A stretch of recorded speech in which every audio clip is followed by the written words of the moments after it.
While most Nigerians are celebrating what could be the biggest security reform since 1999, almost nobody is asking the uncomfortable question sitting right inside the bill's own text. The same legislation that lets a state governor finally appoint his own police commissioner also lets that same governor issue direct written orders to that commissioner. Nigeria's National Assembly built in safeguards specifically because they knew this was dangerous. So here's the question this documentary is going to answer. Can any set of safeguards actually stop a governor from turning his own state police force into a political weapon, or has Nigeria just built a faster, more local version of the same abuse of power it was trying to escape? Before we go deeper, I just want to say thank you. Since NaijaNewsWatch started, the support, the comments, the likes, and every single subscription have helped this channel grow beyond what I imagined. If you've been enjoying these in-depth political breakdowns and you want to see more videos like this, the best way to support the channel is by subscribing. It really motivates me to keep researching, digging deeper, and bringing you clear, fact-based analysis. Now, let's get into the story, because what happens next changes everything.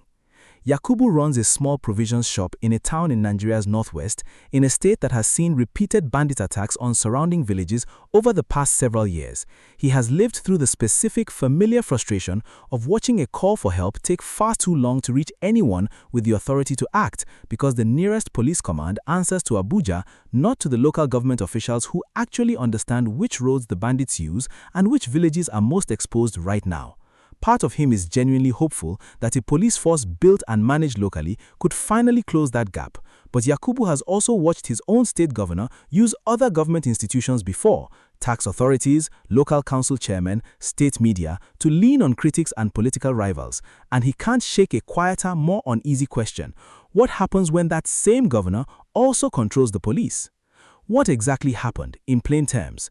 On June 24, 2026, Nigeria's Senate passed the Constitution of the Federal Republic of Nigeria Alteration State Policing Bill 2026, a landmark reform that would end the federal government's sole exclusive control over policing in Nigeria, a monopoly that has existed since independence. The House of Representatives had already passed the same bill overwhelmingly by 289 votes to 4 on June 11th. Who triggered this, and why is it surfacing now?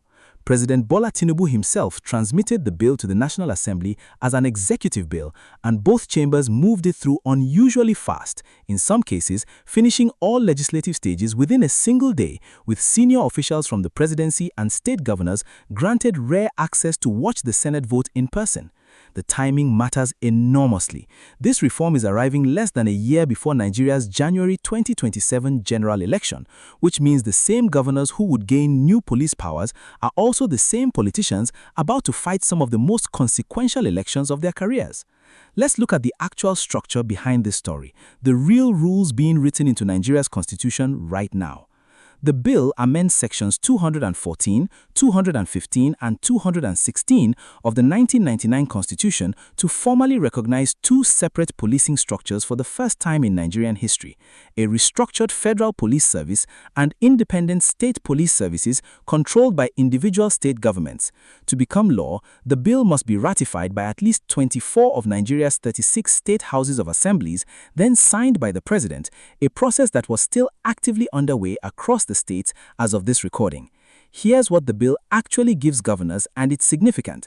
Under Clause 17, each state police service will be headed by a commissioner of police whom the governor appoints, and Section 17, subsection 6 explicitly allows governors to issue written directives to that commissioner on public safety and public order, addressing a decades-old complaint that governors have long carried the title of Chief Security Officer of their states without having any real operational authority over policing.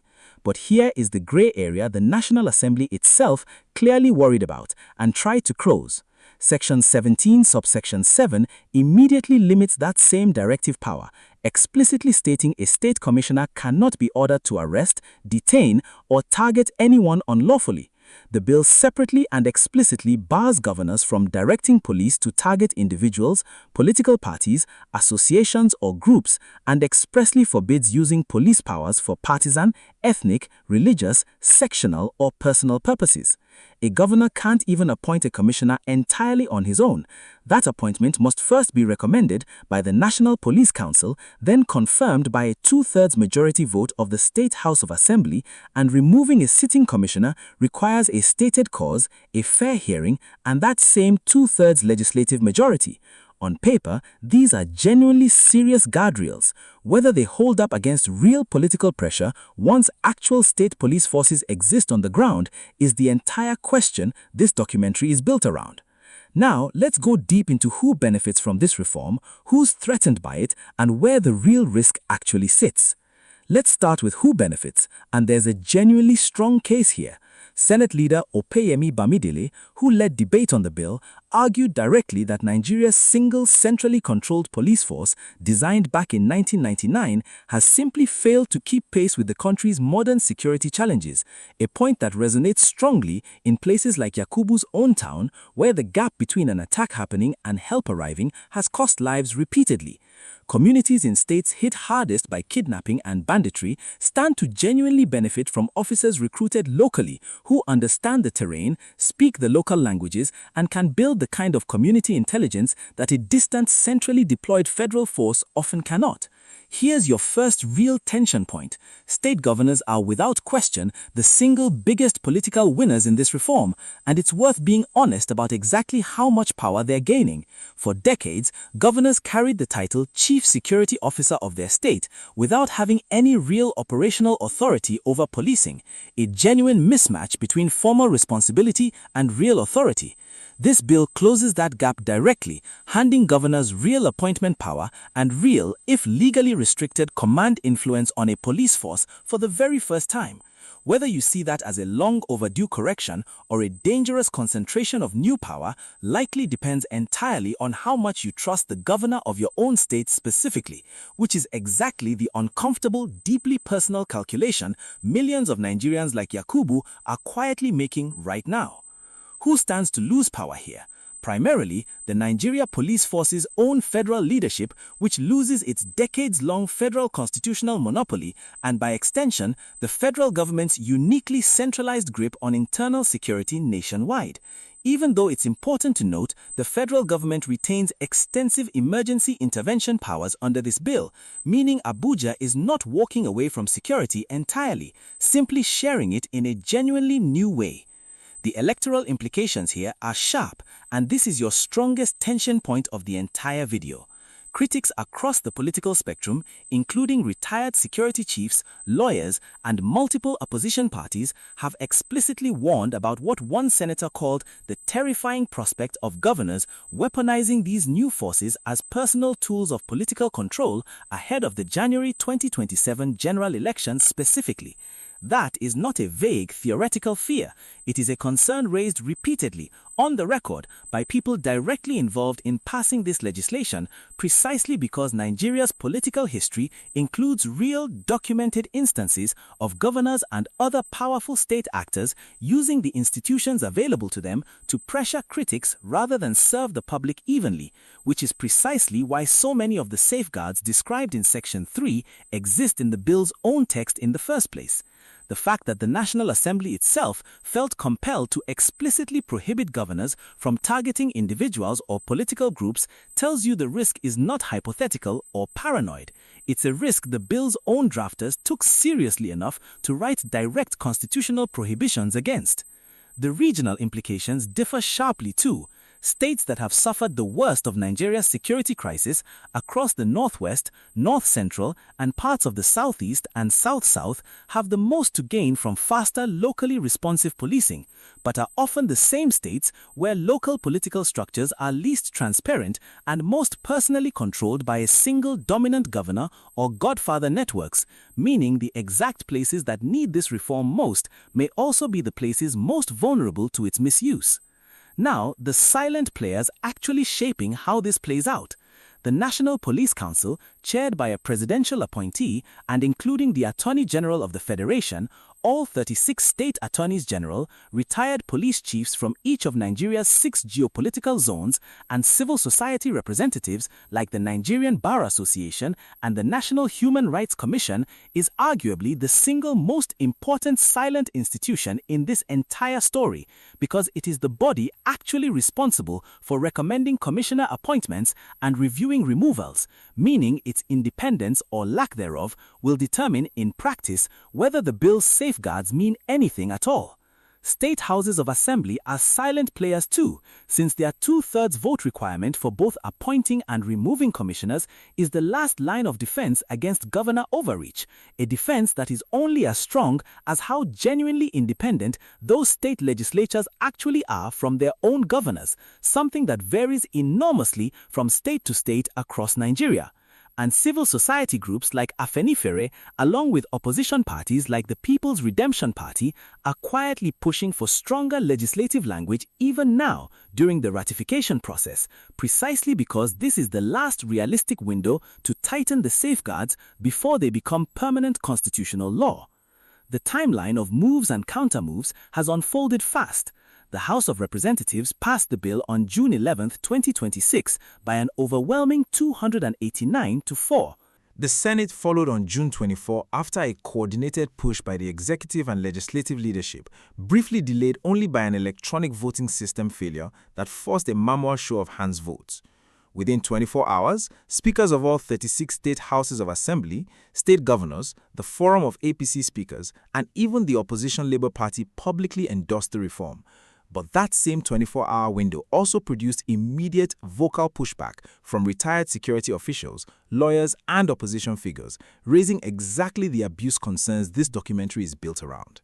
As of this recording, the bill sits before all 36 state assemblies, needing at least 24 to ratifying before it can become law, meaning the single most consequential political fight over this reform isn't happening in Abuja anymore. It's happening right now, quietly, inside 36 separate state legislatures, most of which operate with far less national media scrutiny than the National Assembly ever received. Let's zoom out to what this means for Nigeria as a whole and bring it back to Yakubu in his shop. This reform represents one of the most significant shifts in the balance of power between federal and state governments since Nigeria's return to democracy in 1999, ending a 66-year-old federal monopoly on policing and handing states genuine operational security authority for the first time. That is a real structural transfer of power, not a symbolic one, and it will reshape how accountable governors are for security outcomes in their own states going forward, for better if it delivers faster protection, or for worse, if that same authority gets turned inward against political opposition instead. The economic consequences for businesses like Yakubu's are directly tied to whether this reform actually works as designed. Faster, locally responsive policing could meaningfully reduce the kind of banditry and kidnapping that has devastated commerce and agriculture across large parts of northern Nigeria in recent years. But funding is a genuine unresolved concern raised repeatedly by stakeholders during the debate. State police services will need real sustained budget commitments from state governments already stretched thin, and underfunded state police forces could just as easily become undertrained, poorly equipped, and more vulnerable to corruption than the federal force they are meant to improve on.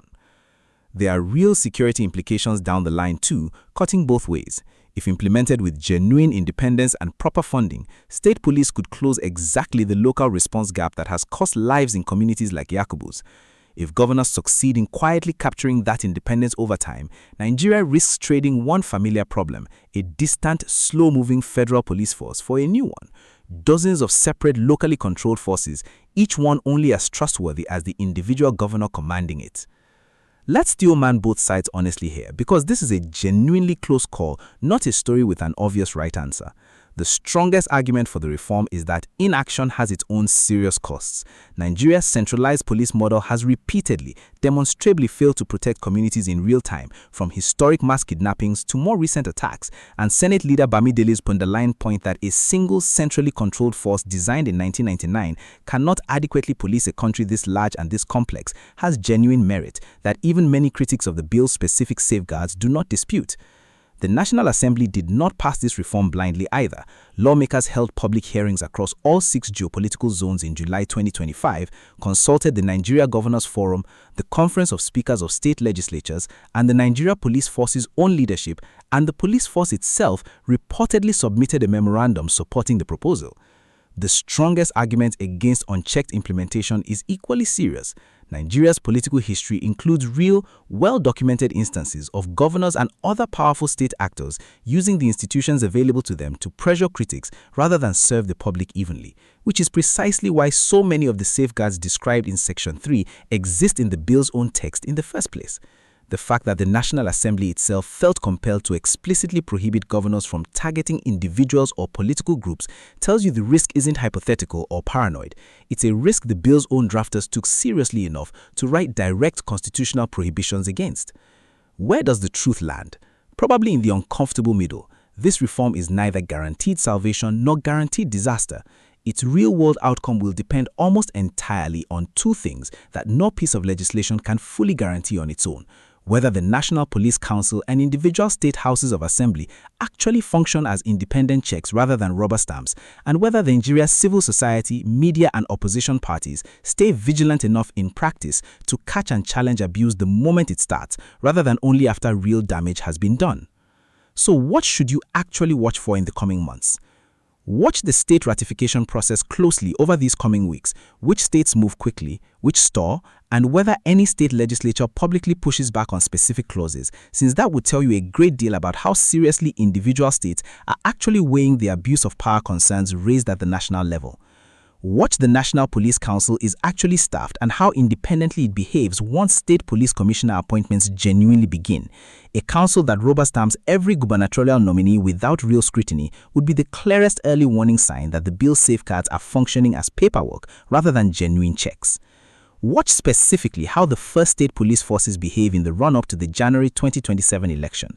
Any documented instance of a state police service being used against opposition candidates, journalists, or protesters during that campaign season would be the most serious and immediate test of whether this reform safeguards can actually hold under real political pressure. Best case, state police services roll out with genuinely independent oversight, funding follows through, response times to real security threats improve dramatically in places like Yakubu's town, and Nigeria's decades-long debate over decentralized policing is finally settled in a way that protects rather than exploits ordinary citizens. Worst case, safeguards prove weaker in practice than on paper. One or more governors successfully use their new police powers to intimidate rivals ahead of 2027, and Nigeria finds itself confronting a new, more localized version of exactly the institutional abuse this reform was supposed to help prevent. Now, if what I just laid out surprises you, drop a comment below. I want to know your take before we get to the part that changes the whole picture. Let's return to Yakubu, still running his shop, still weighing hope against unease. So here's the answer to the question we opened with. No safeguard written into a constitution can entirely on its own stop a determined governor from testing its limits. Safeguards only work if the institutions responsible for enforcing them, from the National Police Council down to each individual state house of assembly, actually choose to function as genuine checks rather than political conveniences. The National Assembly clearly understood the risk of this reform being turned into a political tool. That's exactly why they wrote so specific, detailed prohibitions into the bill's own text. But writing a safeguard down and enforcing it under real political pressure, especially in the tense months before a general election, are 2 very different things. For Yakubu, and for millions of Nigerians in communities that have waited years for security help to arrive faster, this reform genuinely could be the difference between protection and continued vulnerability.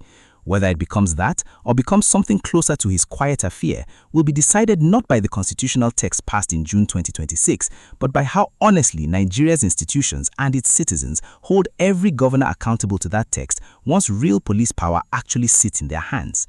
So tell me, do you trust your own state governor with this kind of power, or does this reform worry you more than it reassures you? Let me know in the comments. Before you go, I just want to sincerely thank you for spending your time with NaijaNewsWatch today. Your support means more than you probably realize. Every view, every thoughtful comment, every like, every share, and every subscription helps this channel continue to grow and gives me the motivation to keep researching and creating balanced, in-depth documentaries about Nigerian politics. If today's video gave you a clearer understanding of what's happening beyond the headlines, please share it with someone who would appreciate it too. Thank you for being part of this community. I'll see you in the next documentary. Until then, stay informed, keep asking questions, and as always, stay sharp.